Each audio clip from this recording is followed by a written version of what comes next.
Oh, welcome to Prog Chattery 777. We're talking about Gentle Giant. We've made it all the way to the very end. The final album released by Gentle Giant. This was released in 1980 after the massive, marketing catastrophe that was Giant for a Day. We get Civilian. This is my guilty pleasure because I shouldn't like this record, but I actually really do. It's not classic Gentle Giant. Of course it's not classic Gentle Giant. But I think a lot of people are unfairly critical of this album. It's actually fantastic. I think it's a concept album. I think I mentioned that in Interview. You know, everyone always kind of says, "Oh, the last concept album is Interview." I don't think so. I think it's this. There is, a conceptual thread that goes through all the songs. What's notable about it, the band went to America for the first time to record. I mean, obviously they toured America. They went to America to record, and they lived, I think it was in LA that they put it together. And you can tell that they were going for an American edge. You know, that was their next strategy after the extreme sellout of Giant for a Day in '78. They did exactly what I think they should have done in the first place. They started making music with a harder edge. It's rockier music. And this is a great album for Gary Green. I think Gary Green really gets to kind of showcase his riffery and his guitar skills. Much better album cover than the previous album. This is a great album cover. Very dark. The faceless people is quite creepy. Whole blue collar thing.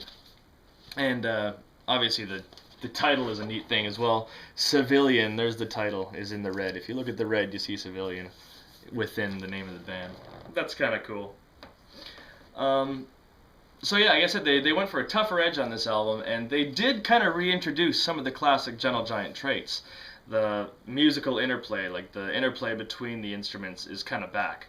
Obviously the instrumentation, since Missing Piece, has been reduced greatly. Ray Shulman is the bass player now, not the violinist as well. Derek Shulman is the singer, Kerry is the keyboard player, Kerry Manier.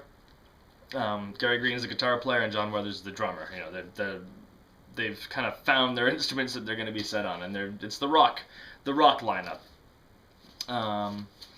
But like I said, the arrangements are more complex. They're a little more typical of Gentle Giant than the music on Giant for a Day, and that's a good thing. That's a very good thing.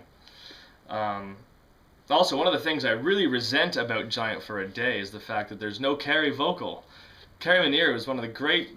He was responsible for some of the greatest vocal bits in Gentle Giant music, and I thought it was really unfair that Kerry didn't get a vocal bit on Giant for a Day, because his stuff is fantastic. He is on this one. He does get one song where Kerry does sing, and that's great. So yeah, let's take a look at the songs. It's a really short album. The songs are quite short. There's only 8 songs on it, but I think it's a solid album, to be totally honest. A lot of people don't like it. They just lump it in with the Giant for a Day. It's totally commercial and therefore not cool. It's not cheesy. Giant for a Day is cheesy. This is not cheesy. This has kind of got some weight to it, some balls. So side 1 opens with Convenience brackets clean and easy. Really good song, actually. Opens with some heavy-duty John Weathers drums. The production is big. They're trying to get the big rock sound out of this album. We get some kind of weird kind of keyboards, courtesy of Kerry Manier, which is awesome. And we end up in this kind of straightforward late 70s, early 80s rock song. Again, it's a guilty pleasure. I shouldn't like it as much as I do, but I like it because it's adventurous. It's adventurous on part of the band. Again, the arrangement on Convenience is still a little bit more elaborate than the previous album, so that's a win. Then we get All Through the Night. Now this is an album highlight right off the bat. Great guitar riff. Oh, sorry, talking Convenience. I think that's the only time Gary Green got a writing credit in Gentle Giant. Fun fact. Anyway, back to track 2, All Through the Night. Great Gary Green guitar riff. I love that. So you get that guitar riff on top, and then there's this kind of other line that kind of snakes through at a slower tempo underneath. Not nearly as complex as some of the other stuff they did, but I mean it shows that they were aware of those old arrangements and they were applying them in the hard rock kind of a setting. and it's really, really well arranged. You know, you get the All Through the Night hook and chorus, which I think is great. And then the middle eight, the bass finally joins in with the guitar, and you get the real brilliantly arranged. It's fantastic. And again, really short, so the album chugs along pretty quickly. We make it to track 3, Shadows on the Street. This is where Kerry Minnear finally gets his vocal performance back. Giant for a Day is the only Gentle Giant album that has no Kerry vocals, and I think that's a mistake. And it's good that he had his chance to sing on this, because he delivers a great performance. Shadows on the Street is the quiet song, the ethereal, atmospheric one. The opening, the intro, and kind of the basis of the song sounds a lot like Freehand. And again, there's some neat arrangements going on. You know, it's a short song, it's a simpler song, but you know, it has Gentle Giant traits to it. Don't knock this album. This is not a bad album. It may be my guilty pleasure, but I'm telling you, it's good. I mean, Shadows on the Street, the worst thing about it, it probably ends a little too soon. You know, it's a nice kind of crescendo. Again, the really dramatic, play the game. I love that. Great bit of Kerry. You know, it takes crescendos, and then it, you know, winds its way back down and mellows out.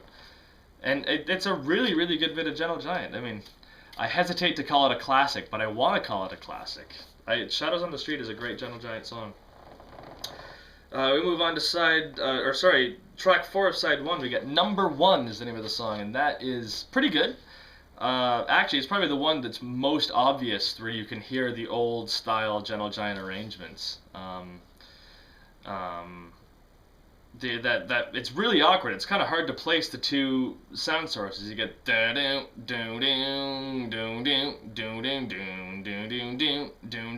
and just the part of the riff where Kerry throws his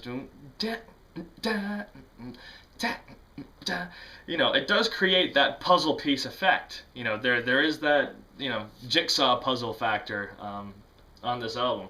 And Number One is really disguised. It takes those concepts, those musical things, and it disguises it as this kind of a heavy American rock song.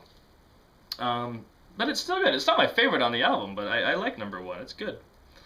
We flip the album over. We get side 2, Underground.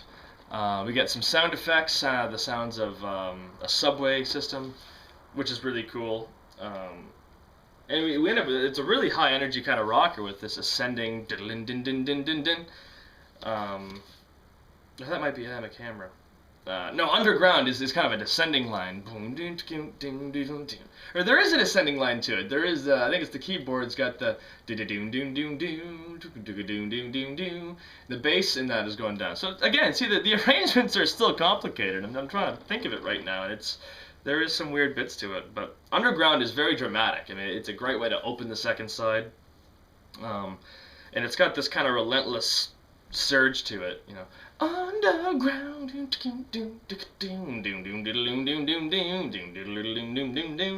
So again, classic bit of Ray Shulman bass playing. You know, those complex bass lines they're still here. They're still there. I mean, again, the song is condensed and it's shorter, and it doesn't have as many multi sections as the previous stuff, but it doesn't matter. It's still good music, still high energy. Then we get I Am a Camera, which is very similar to Underground. You get two songs that are kind of in that, you know, similar fast-paced vein. There's some sound effects, the sound of a camera, obviously. But yeah, I mean, it's loaded with energy. You know, all the songs on this album make you think, what if they stuck around for one more album? It would have been brilliant. I mean, I would have loved to have seen them pursue this direction further. I think they could have found some success, but they all went and did different things. Derek Shulman went on to be an A&R guy, and he signed like Bon Jovi and Slipknot, and he went on to be a very successful suit kind of a person. So his motivation for coming back to do Gentle Giant is pretty, you know, nil. But hey, we got to be grateful for what they did, because they spent 10 years as a wicked band. And I'm getting sidetracked. We're still talking about side 2. Track 3 is Inside Out. This is the epic of the album. Very atmospheric, slow and dirging. Slowly builds up. We get really, really good, you know, heavy riff at the end. Doom, doom, doom, doom, doom, doom, doom. I feel any prog head would listen to Inside Out and really, really enjoy it. Terrific vocal performance by Derek Solomon. Inside Out. He holds that note, and it's really, really good. That Inside Out is the proggy, the proggy epic of the album. Not as complex as other stuff, but it's a journey song. Starts in one place, ends in another. It's atmospheric, it's heavy, and it's Gentle Giant, and it's good Gentle Giant. Great display of Gary Green as well. I'm running out of time on here. I know the battery's almost dead. The final song on the album, it's not Imagination. This is probably the weaker song on the album. Again, it's just one of the high energy, peppy kind of things, typical of I Am a Camera or Underground. But it's only about 2 minutes. It doesn't overstay its welcome.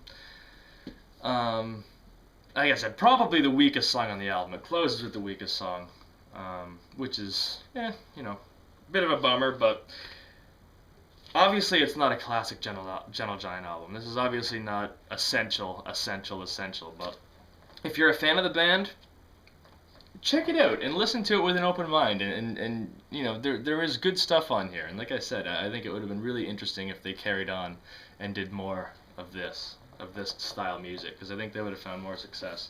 I think, anyway. But unfortunately, it was the end of the band. They toured this. They still played some of their old stuff, rearranged, of course. And then they just kind of quietly disbanded, moved on to other things. Like I said, Derek Solomon became an A&R guy and had great success doing that. Ray Solomon went into production. Gary Green went to live in Chicago and lived as a awesome guitar player, as he is. John Weathers joined a few. I think he just carried on as a drummer and joined a few other bands and did his thing. And Karen Manier, he began writing church music, which very appropriate because he's responsible for some very beautiful, atmospheric kind of churchy music. I think I mentioned Three Friends. The title track reminds me of being in church. So yeah, good. They all went on and they did other things, not necessarily related to being in a band, but when they were in a band, they were one of the great bands of the 70s, and I think they deserve a lot more recognition for what they did. I think they were all brilliant players, brilliant writers. I'm very pro Gentle Giant. I'm very grateful that I got into them when I did, when I was just a wee 15-year-old or whatever. But yeah, there it is. We talked about Gentle Giant. This was Civilian, a much better album than it's given credit for. It's a lot better than Giant for a Day. This album is light years ahead of Giant for a Day. Giant for a Day has its issues, and we talked about that, but don't underestimate this one. Check it out. And ultimately, you should check out the whole catalog, even Giant for a Day, just because it is what it is. It's a part of what they did. It's a part of their story. So go out and get all the Gentle Giant albums and appreciate them for what they are. A great band. So with that, I'm going to sign off. Thank you very much for tuning in. We're going to do some more music, another band of some kind or another. So yeah, hit a like and a subscribe, and I will continue talking about fantastic bands. You've been watching Prog Chattery 777. Thank you very much. We will see you later.